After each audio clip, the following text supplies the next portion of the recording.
For Brion here, if you didn't look at the T1 champions, I'd be like, man, that's good. But then you do, and you realize that they are playing a prevalent.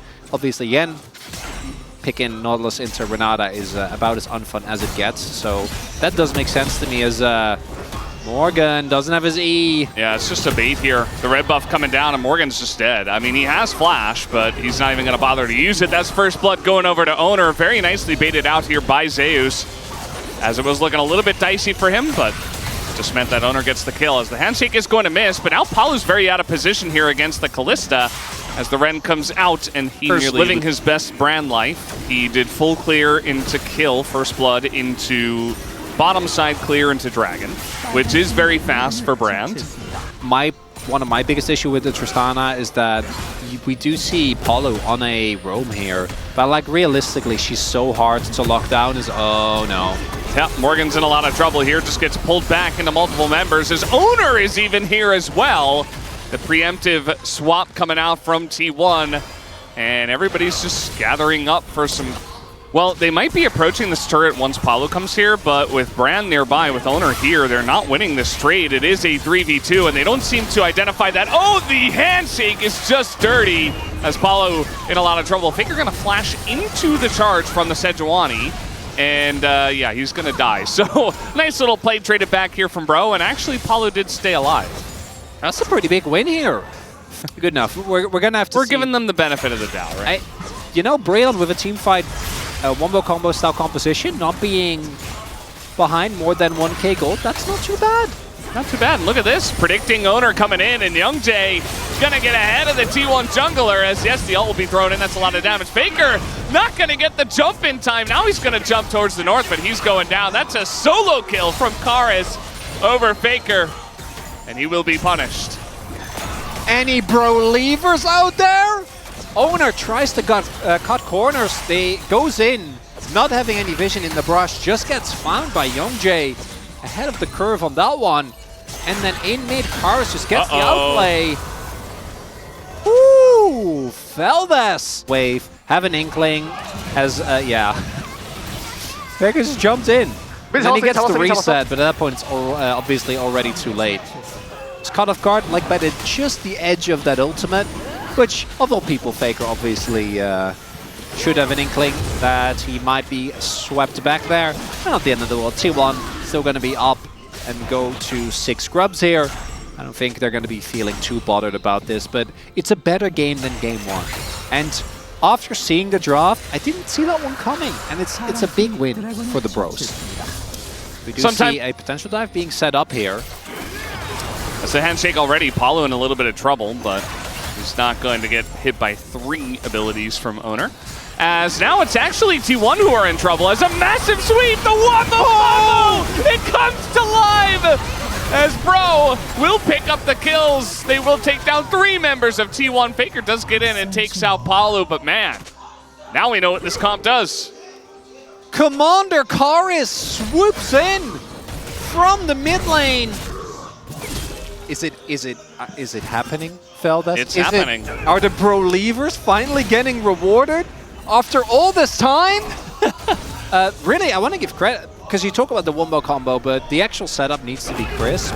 That was really nicely done. The fact that Owner tries to flash out, still gets swapped back in. The fact that Karis, the commander, you know, he fights with the squad, and he is totally fine. Be probably a herald for turret trade. They do know Zeus is there, was spotted on the board earlier on. Palu and Morgan heroically trying to keep this turret alive. I don't think they can. Yeah, I don't think it's happening. The Magnet Storm, very lackluster. The TP is going to get canceled. That's just not going to happen, as now it's a 3v2, make it a 4v2. Is Guma going to join up? Morgan, not very long for this world. The only question is, who do they give the kill to? It will be, in fact, Faker, unsurprisingly, who will pick up that kill. There were a lot of decisions that could have been made there, and unfortunately that was not the right one. If Karis TP's in a little bit earlier, I think it would have been fine. I think in general though, if you're playing for Herald and you're playing for top turret, just let them have the bot side turret. Don't try to win the map on every side of the map against T1. They tried, and they got punished. oh so heavily because now they lose their inner as well. 2 kills going over. Maybe, yeah, a little bit. A little bit? A little bit, yeah. No, I'm still okay for now. Throwing that second cup of coffee. Oh, you did? No, I will. Oh, you at, will? You know, 7 p.m. as you do. We'll get there for Series 2 to keep me afloat. For T1, they only have to deal with this series, and, you know, a couple of turrets did go over to Bro. And yes, T1 are getting some turrets of their own. This is kind of the Tristana special. If left unchecked, she just kills turrets very fast. And now they're going to start up the Baron, actually. Very nice proactive, play from Bro. And T1 don't seem to have any idea, as now they are. The blue trinket does come in. And they will 100% know as TP now utilized by Zeus. But bro, they get the TP out of Zeus. That's clean. But they keep this leash. Faker just gonna... That's not. Yeah, gonna dash into 5 people, I guess. The fight's still going as Owner's in a lot of trouble. Down he goes. As Carrier gonna handshake here. That's a double kill for the MF, who is now 5-0. They're just outplaying them straight up. True. It's not too difficult to do. T1. But they're doing it. T1's just losing their mind. Brion, great Baron setup. They actually have a lot of damage with Karis. So the initial Baron setup is great. And then Zeus TPs and you're like, okay, you know what? Bro backs off, which I think is thrown by T1. And now they have Nash. They have an insanely strong teamfight composition. Criploom's done for Karis. And they're about to get Soul Point. And so they will be okay for now, but the Baron buff, Red Bull Baron power play is just growing in size. They will take down this mid inner. I actually really like to take it without actually threatening the turret. For T1, the outs start to become less and less obvious. Right? For Rel, it's really good. For MF, yeah, they don't really get a whole lot of value. But the individual Drakes for MF are actually quite valuable. Yeah, they definitely are. The comfort's there. I'm with you. Einar is going to be taken here towards the top side. Morgan needs to be careful not to overstep. Okay, he's going to get away from that one. Nice reaction from Morgan. As now this turret is just being... Wait. Hold up. Guys, are they going to get the inhibitor here, really? I mean, Youngjae is going to come back, and in the 3v3, I think they have to respect. Now, Guma is here. Oh, if they can cancel the backs, Karis actually should be able to just get the top side in him. Yeah, he should be able to get this inhib. Meanwhile, Faker trying to go back, but it's too late. I mean, this inhibitor is already going down. So he's going to give up on that. He goes mid. And now the TP's coming out from Karis, actually. The inhibitor already taken down. And T1 going to respect that TP and try to back away out of this one. Immediately. That ward is really, really important.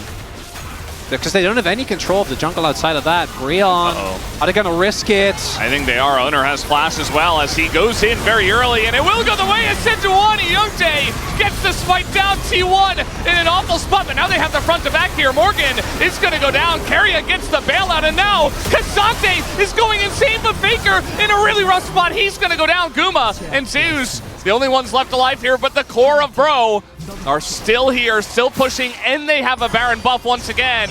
As they try to get on top of Guma, he's hopping around, he's trying to dodge, and he has dodged everything until that last stun. And he will be taken down as Bro, 3 members strong, will win the team fight. Oh, that kill on Morgan, I think the biggest away from the ultimate as well. Very nicely done, but he doesn't get the smite. And even though Samver gets the ultimate off on only Owner, he still ends up going down and gets taken down. And now Soul there for Brion. 6k gold lead, another Baron goes their way. Look at how fast the MF is. He's sprinting through the jungle and Faker's left all alone. Down he goes. Doesn't even have a chance to flash away. I think that's it. Actually, I think that's should be enough. They can just push bot side in now, get the inhib there. And Brion, they're gonna get the game win. It's looking like Veldes. Not surprising to me in the slightest. He called it with the brand. And, you know, even the K'Sante. But it's still going to be 2 inhibitors at least, and actually with the top inhibitor already down. Bro, as they will punish T1, it looks like, in this second game, unless T1 can pull off the immaculate and miracle holds here, as they are going to get on top of Karis. He does go into his Zhonya's as he's just tanking the MF ult, but he doesn't seem to care. Down will go Karis, as T1 actually do have a chance here. The flash in from Morgan. Guma is fine, but Zeus is not, and this MF is just way too large as Samver gonna take them all down. Faker gets stunned, and Bro is going to win game number 2. And a potential Penta to come in here if Samber No. can get close, but he's not going to risk it. Bro just wants the win, and they will.